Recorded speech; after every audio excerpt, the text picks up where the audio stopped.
आपण मराठी दलित एकांकिका या प्रत्यक्ष एकांकिकेला सुरुवात करत आहोत. आपण अण्णाभाऊ साठेंच्या साहित्य, कथासाहित्य, जीवन, संघर्ष, त्यांचं क्रांतिकारी जीवन, त्यांचा मार्क्सवाद सिद्धांत, त्यांचं तत्त्वज्ञान इत्यादी त्यांच्या लेखनाचा, त्यांच्या कार्यांचा, त्यांच्या समाज जीवनाचा आपण परिचय करून घेतला.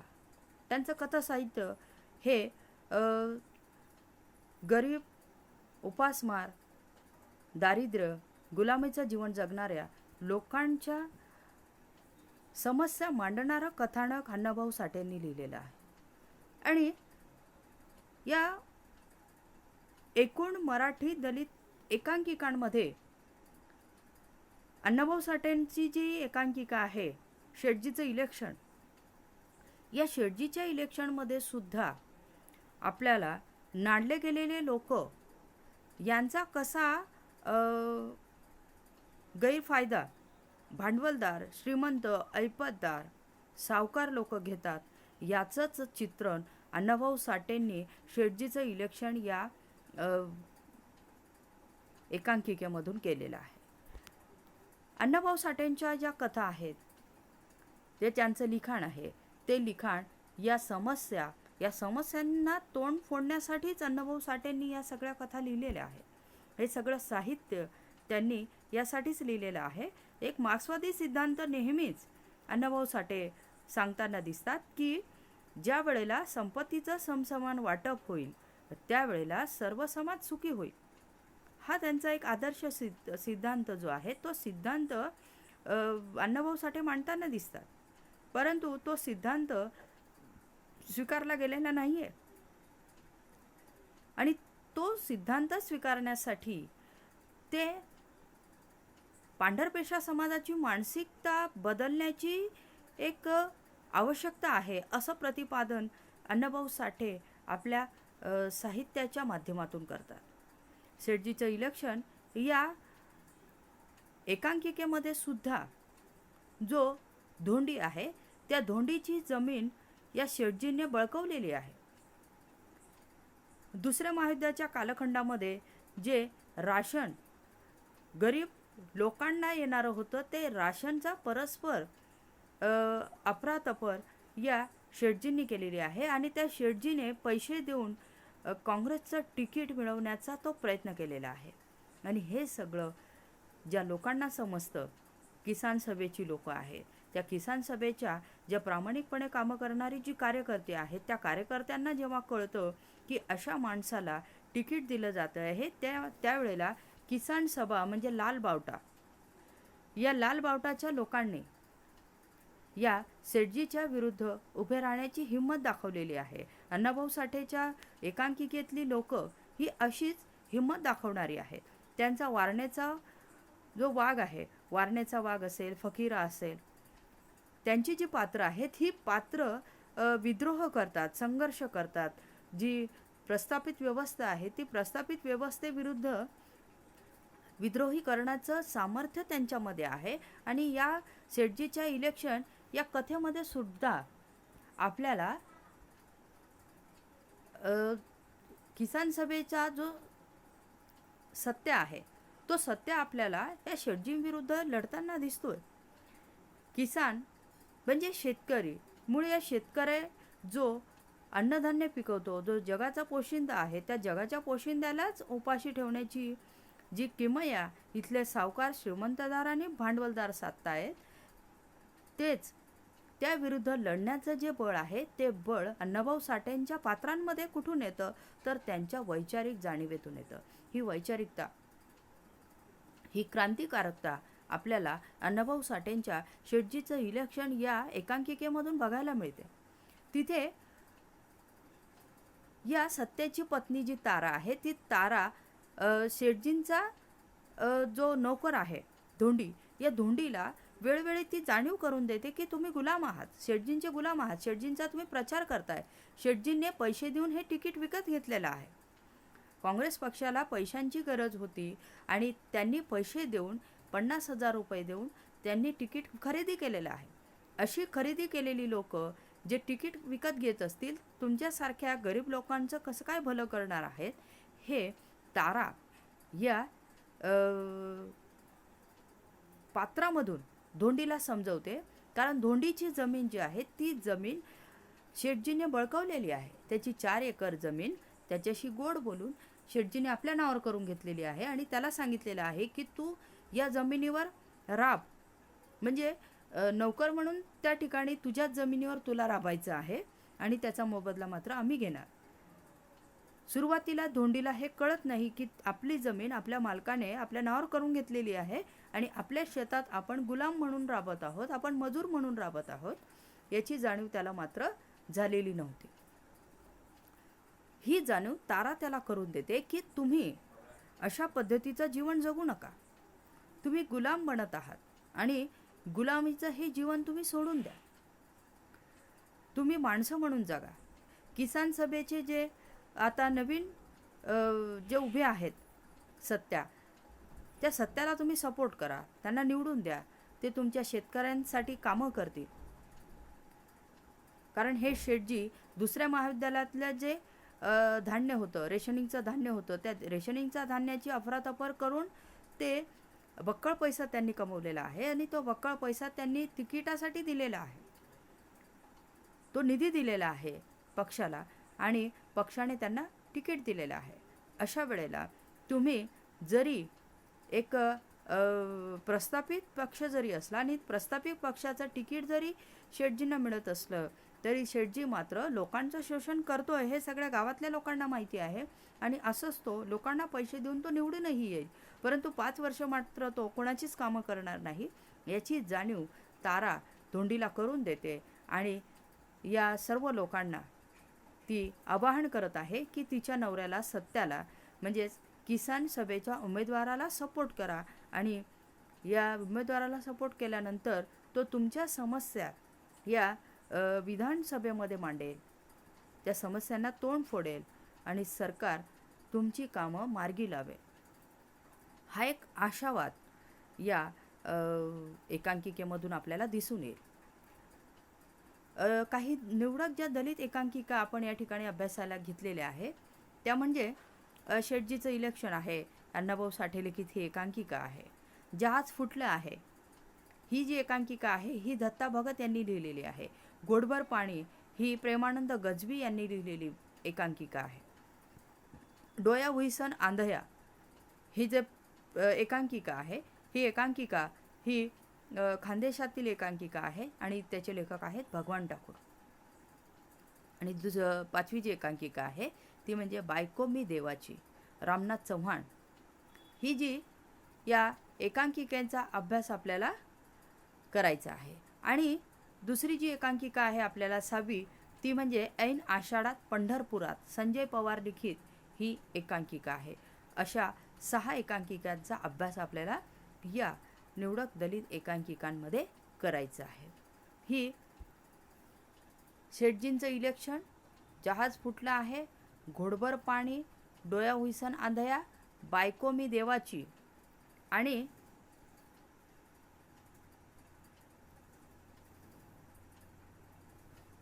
ऐन आषाढात पंढरपुरात अशा 6 एकांकिका आपल्याला अभ्यासायला आहेत. या ज्या 3 एकांकिका आहेत या 3 एकांकिका आपल्याला अभ्यासायला नाहीत आणि गाव हरवलेली माणसं ही सुद्धा एकांकिका आपल्याला अभ्यासायला नाही. आपल्याला फक्त वरील 5 आणि ऐन आषाढात पंढरपुरात ही संजय पवार लिखित एकांकिका आपल्याला अभ्यासायला आहे. तर आपण आता शेठजीचं इलेक्शन हे अण्णाभाऊ साठे लिखित एकांकिका या ठिकाणी बघणार आहोत. एकांकिका जेव्हा सुरू होते, ज्या रंगभूमीवरती सुरू होते, व्यासपीठावर जी सुरू होते, त्या व्यासपीठावर आधी लावणी आहे. लावणीचा कटाव आहे. कटाव म्हणजे काव्याचा एक छंद आहे आणि तो कटाव या ठिकाणी अण्णाभाऊ साठेंनी घेतलेला आहे. अण्णाभाऊ साठेंच्या लावण्या जर आपण बघितल्या, एक शाहिरी जर आपण बघितली तर अण्णाभाऊ साठेंची छाप आपल्याला लावणीवर दिसून येते. आणि त्या लावणीमध्ये सुद्धा, शाहिरीमध्ये सुद्धा, पोवाड्यांमध्ये सुद्धा त्यांची सामाजिक संदेश, एक क्रांतिकारक संदेश आणि मार्क्सवादी सिद्धांत आपल्याला दिसून येईल. इथे सुद्धा शेटजीचं इलेक्शन ही जी एकांकिका सुरू होते त्या एकांकिकेच्या आधी आपल्याला लावणी या ठिकाणी ऐकायला मिळते. आणि ती लावणी काय, तर ती लावणी, त्या लावणीचे शब्द आपल्याला पुढील प्रमाणे बघता येतील. ते म्हणजे नामी एक गाव रहिमतपूर. आता आहे हे जे इलेक्शन आहे, हे इलेक्शन कुठे आहे, तर ते रहिमतपूरमध्ये इलेक्शन सुरू होणार आहे. राहत होता तिथे एक सावकार. हा जो शेठजी आहे तो शेठजी, या सावकाराची ही कथा आहे. आणि लावणीच्या माध्यमातून, एक कटावच्या माध्यमातून, एक कवितेचा एक छंद प्रकार, यातून ही कथात्मक स्वरूपामध्ये आपल्याला अण्णाभाऊ साठे सांगतात की नामी एक गाव रहिमतपूर, आणि त्या रहिमतपुरामध्ये एक सावकार राहत होता. त्याचे नाव जे आहे ते मगरचंद गुजर असं त्याचं नाव आहे. तो श्रीमंत थोर, तो आधीच खूप श्रीमंत आहे, थोर आहे, भांडवलदार आहे, ऐपतदार आहे. त्याच्या घरी काय आहे, अफाट अशी जमीन आहे. होता मानकरी, करी व्यापार, आणि लढाईचा पुरा फायदा घेतला आहे. दुसऱ्या महायुद्धामध्ये या लढाईचा त्याने पुरेपूर फायदा घेतला आणि नफ्याने हात घेतले धुवून. किराणा मालाची, रेशन मालाची अफरातफर करून त्याने खूप प्रचंड नफा मिळवला. गरिबांचं जे अन्नधान्य होतं ते स्वतःच च्या गोडाऊनमध्ये साठवून घेतलं आणि ते चढ्या दराने विकलं, आणि तो नफा झाला त्यात त्याने हात धुवून घेतले. खूप पैसा त्याने कमवला. चौफेर काळा बाजार करून नांदले जन. चौफेर त्याने काय केलेलं आहे, या गरिबांचं अन्नधान्य, रेशनचं जे अन्नधान्य आहे ते अन्नधान्य त्याने स्वतःच त्याचा काळा बाजार करून गरीब लोकांना नांदलेलं आहे. गरीब जन जवळचा पैसा खर्चून मिळवावा मान, हा केला त्याने विचार. जवळचा पैसा, ज्या नफ्यातून मिळालेला जो पैसा आहे तो पैसा खर्चून आपण काय करू, मान मिळवू. आता इलेक्शन येताच आहे, निवडणुका येताच आहे, तर अशा वेळेला आपण काय करायचं आहे, एक मान मिळवू, पैसा खर्च करू, आणि पैसा खर्च करून आपण तिकीट मिळवू. म्हणजे पैसा खर्च केला की आपल्याला तिकीट मिळेल आणि आपण राजकारणात आरामशीर शिरू शकतो. हा विचार या मगरचंद गुजर या थोर श्रीमंत सावकाराच्या मनात आलेला आहे. आणि हे लावणी संपल्यानंतरचं पहिलं दृश्य आपल्याला या ठिकाणी रंगमंचावर दिसतं. त्या रंगमंचावर कोणतं दृश्य दिसेल आपल्याला, कोणतं दृश्य दिसतंय आपल्याला, तर जागा आहे इलेक्शन बोर्डाचं ऑफिस आहे. बोर्डाचे सभासद गंभीरपणे विचार करत बसलेले आहेत. एकाच्या हातात उमेदवारांच्या अर्जाचं पुडकं आहे. आता इथे उमेदवारांचे छाननी अर्ज भरले जात आहेत. त्यातील एक सभासद सखाराम बापू आणि सभासद या ठिकाणी बसलेले आहेत. इलेक्शनच्या बोर्डाच्या ऑफिसमध्ये सखाराम बापू आणि काही सभासद बसलेले आहेत. ते सभासद गंभीरपणे विचार करतायत आणि एकाच्या हातात उमेदवारांच्या अर्जाचं पुडकं आहे. सभासद सखाराम बापूला म्हणतात की काय सखाराम बापू, आज कुणाकुणाचे अर्ज आले. सखाराम बापू पुडकं दाखवतो, त्याच्या हातात अर्जांचे पुडकं आहे. कोणी कोणी अर्ज टाकलेले आहे.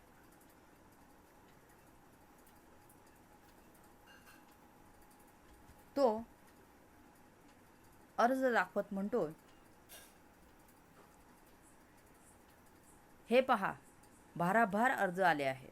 कुणी लिहितो आहे मी 1920 पासून काँग्रेसचं काम करतो आहे. कुणी म्हणतो आहे मी काँग्रेस करता वकिली सोडून एकंदर 7 वर्ष तुरुंगात काढली आहेत.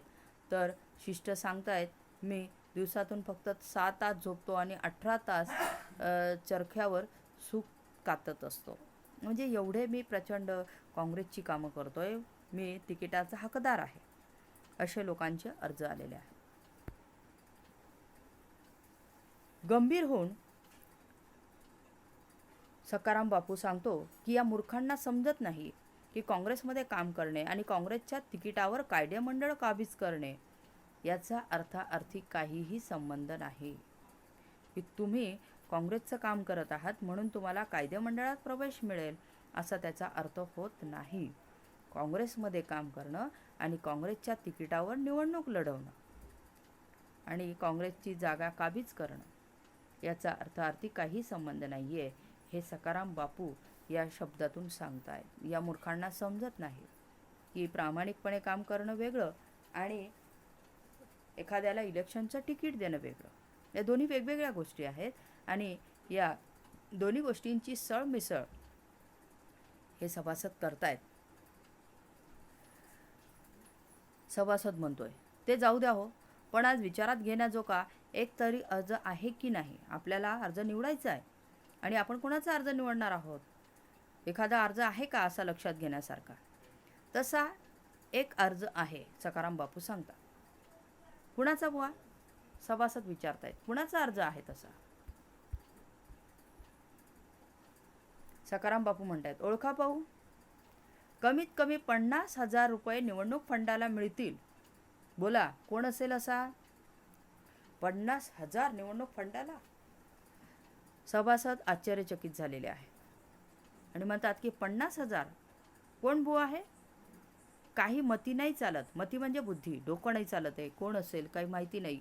एवढे 50,000 रुपये आणि निवडणूक फंडाला देत आहेत. मग अशा वेळेला त्यांना तर तिकीट आपण द्यायलाच पाहिजे. सखाराम बापू फोडक्यातून एक अर्ज काढून तो सभासदाच्या हाती देतो. हा पहा, शिफारस करणे आपल्या हातात आहे. 50,000 रुपये निवडणूक फंडाला मिळत आहेत आणि आपण शिफारस करू तोच अर्ज पुढे जाईल. वरच्या बोर्डानं पास केला तर पास होईलच म्हणा. आपण त्याचं रेकमेंडेशन करतोय. सभासद म्हणताय, अर्ज वाचून आश्चर्याने, काय म्हणता, मगरचंद गुजराची तुम्ही शिफारस करणार. तुम्हाला माहिती नाही का की लढाईच्या काळात त्यांनी किती अफरातफर केलेली आहे आणि जनतेचं त्याला नेहमी सहकार्य नसतं. अशा वेळेला तुम्ही मगरचंद गुजराची शिफारस कशी काय करणार. सखाराम बापू म्हणतो, हो मग त्यात काय झालं. सभासद म्हणताय, वा, अरे 1942च्या लढ्यात हा मगरचंद कुठं होता माहीत आहे ना. गावात सरकारी नोकरांनी याच्या हस्ते गव्हर्नरला मानपत्र दिलं आणि वॉरफंडच्या कमिटीचा चेअरमन हा बनलेला होता आणि काळ्या बाजारात तर याचा हात धरणारा साऱ्या जिल्ह्यात कोणी नाही. अशा या भ्रष्ट माणसाची शिफारस तुम्ही करणार आहात आणि तेही काँग्रेसच्या वतीनं. असा व्यक्ती ज्याचं नाव पूर्ण गावात खराब आहे, जिल्ह्यात खराब आहे, पूर्ण राज्यात खराब आहे, अशा वॉर फंडाच्या कमिटीचा हा चेअरमन होता, ज्याने काळ्या बाजारामध्ये सगळं अन्नधान्य लोकांना नाडून विकलेलं आहे. आणि अशा व्यक्तीला तुम्ही रेकमेंड करणार आहात, शिफारस करणार आहात. त्यावेळेस सखाराम बापू म्हणतो, अहो त्याचं असं आहे, स्वातंत्र्याचा लढा करायचा म्हणजे सर्व तऱ्हेची माणसं पाहिजे.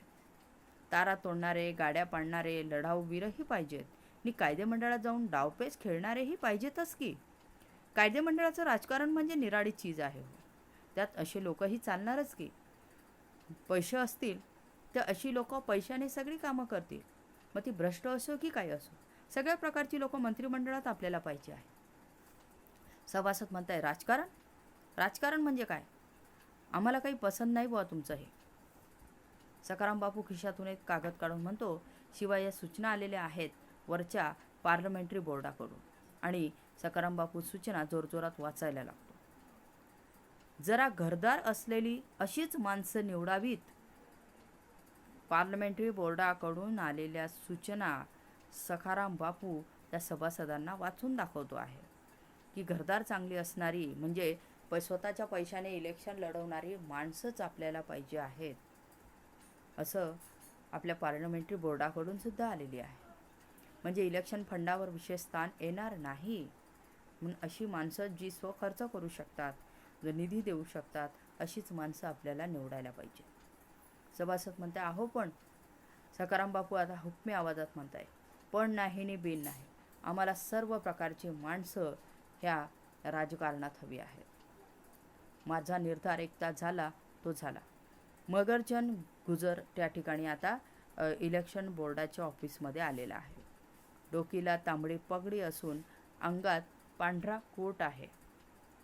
आणि तो आता या बोर्डाच्या ऑफिसमध्ये आलेला आहे. सखाराम बापू उठून त्याचं स्वागत करतो. अरे या मगरचंद शेठ, अगदी 100 वर्ष आयुष्य आहे तुम्हाला. अहो तुमचंच बोलणं चाललं होतं आता. मगरचंद सखाराम बापूला नमस्ते करतो. नमस्ते. आमचा अर्ज मिळाला असेलच, सखाराम बापू म्हणतात. बाकीच्या सभासदांना डोळा घालून, वावा मिळालं म्हणजे काय? अहो निर्णयसुद्धा घेतला आम्ही. अहो तुम्हाला नाही कायदेमंडळात पाठवायचं तर मग कुणाला? पुडक्यातला एक अर्ज काढून वर धरत, या नांगरगट्ट्या सत्याला पाठवायचं का? म्हणे आम्ही 42ला तारा तोडल्या, तुरुंगात गेलो, फटके खाल्ले, आमच्या जमिनी सरकारने जप्त केल्या. ठीक आहे, आम्ही म्हणतो तुम्हाला खरे देशभक्त म्हणू, पण कायदेमंडळाचा आणि या गोष्टीचा काय संबंध आहे? सत्य हे सांगतो आहे की विशेष चळवळीत 1942च्या चलेजावच्या चळवळीत आम्ही विशेष कामगिरी केलेली आहे. तारा तोडलेले आहेत, तुरुंगात गेलो, आम्ही फटके खाल्लेले आहेत, आमच्या जमिनी सरकारने जप्त केलेल्या आहेत. आणि अशा वेळेला आम्हाला काँग्रेसने तिकीट द्यायला पाहिजे. मगरचंद म्हणतो चालायचंच की, ते निवडणुकीचे वारे आहेत हे, मग तयारीला लागू म्हणता? हो, आपलं सुभाष शीघ्रम. सभासद म्हणतो अहो तयारी कसली? आज आमचे तिकीट म्हणजे हुकमी एक्का. शिवाय आम्ही आहोच, पण रुपया अंगठ्यावर वाजवल्याची खूण करत निवडणूक फंड. सभासद मगरचंदला सांगताय की निवडणूक फंड कुठे आहे? वावा म्हणजे आम्हाला काय त्याची काळजी नाही म्हणता की काय तुम्ही? खिशातून मगरचंद नोटांचं पुडकं काढतो आणि तूर्त हे ठेवा. हा फंड म्हणजे साऱ्यांचा फंड, हे काही सांगायला हवं आम्हाला? बरं तर येऊ आता. तो त्या सभासदांना पैसे देतोय. आणि हा फंड म्हणजे साऱ्यांचा फंड, हे काय सांगायला हवं का आम्हाला? आणि तो निवडणुकीच्या तयारीला लागायला निघून जातो.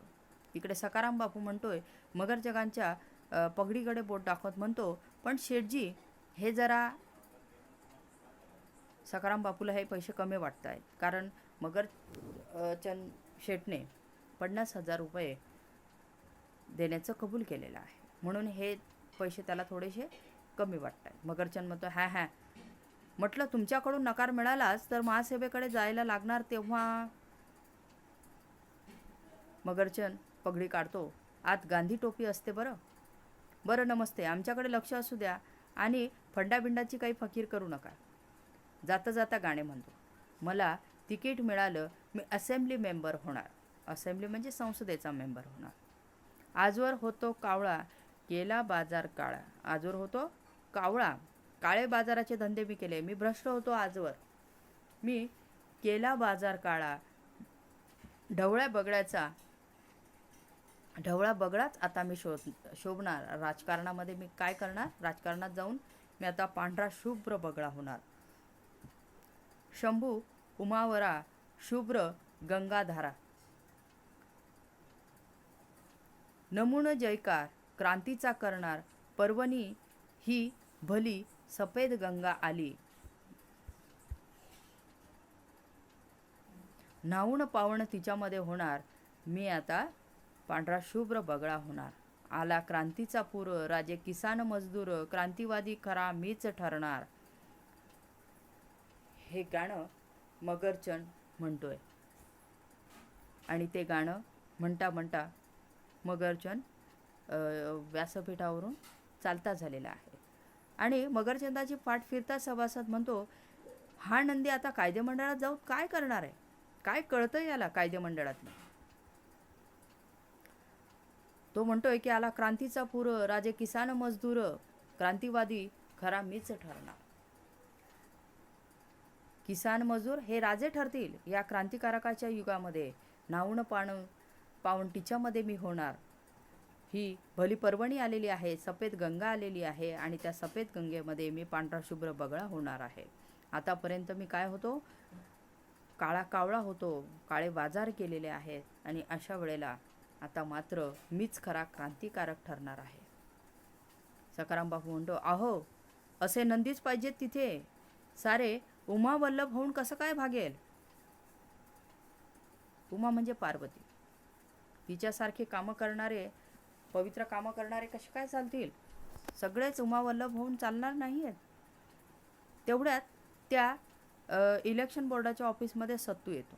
सत्तू आत असलेला पाहून हा आणखी कोण, बैल गेल्याने बैल हाके आला असं सभासद म्हणतोय. सभासद म्हणतोय, सखाराम बापू म्हणतोय की अहो, तोच तो सत्या, जरा सांभाळा बोलताना. त्याने सांगितलं 1942च्या चलेजाव आंदोलनामध्ये आम्ही तारा तोडल्या आहेत, खस्ता खाल्लेल्या आहेत, फटके खाल्लेले आहेत, आमच्या जमिनी सरकारने जप्त केल्या, तोच हा सत्या. त्याच्याशी बोलताना जरा सांभाळून बोला. सत्तू येतो, येऊन म्हणतो, राम राम सखाराम बापू, काय ओळखले की काय? सखाराम बापू, न ओळखणं असे दाखवून, हां हां, पाहिल्यासारखं वाटतंय कुठेतरी तुम्हाला. हो हो, सत्तू ना तू? सत्तू, हो. पाहिल्यासारखं? अहो, येरोडाला 42 साली नव्हते का तुमच्या संग मी? तुम्ही बायको आजारी म्हणून पॅरल सुटून आला आणि मी परवा पातर तिथेच होतो की. बाकी तुम्ही अ वर्गा होता आणि मी क वर्गात होतो. नाही ओळख पटायची तुम्ही, ते जाऊ द्या. पर माझ्या अर्जाचं काय केलंयसा तुम्ही? सखाराम बापू म्हणतो, अरे सत्तू, त्याचं असं आहे, जेनू काम तेनू थाय, बिजा करे जो गोता खाय. तू कुठलंही काम करू शकत नाही, तू किसान आहे, तू शेतकरी आहे. म्हणून ज्याचं काम जे काय आहे त्यानेच करायचं आहे. तिसऱ्यानं केलं तो काय खातो? गोते खातो. कायदेमंडळात जाऊन तू शेतकरीकडे काय करणार आहे? ज्याला जिथे जायचे त्याला आम्ही पाठवणार आहोत. सत्तू म्हणतो, म्हणजे आम्ही शेतकऱ्यांची दुःख आणि अडचणी तुम्ही पांढरपेशा लोकांसनी जास्त कळताय म्हणताय तुम्ही? सभासद म्हणतो, तसं नवं रे, हा श्रम विभाग आहे. शेतकऱ्यांनी शेती करावी, चळवळ करावी, तारा तोडाव्या, फटके खावे, तुरुंगात जावं आणि तुम्ही कायदेमंडळात जाऊन बसावं, असंच नवं? सखाराम बापू म्हणतो, अरे तुम्ही चळवळी केल्या, तारा तोडल्या, ठीक आहे, पण असेंब्लीत काय तारे तोडणार तुम्ही? अरे बाबा, हे राजकारण आहे. तुला या ठिकाणी जाऊन बसता येणार नाही, कारण तिथे तुला काही कळणार नाही. तू गरीब शेतकरी आहे आणि अशा वेळेला तुझं असेंब्लीत जाणं उपयोगाचं नाही आहे. तू आमची भूमिका ऐकून घे. चळवळीत जाणं वेगळं आणि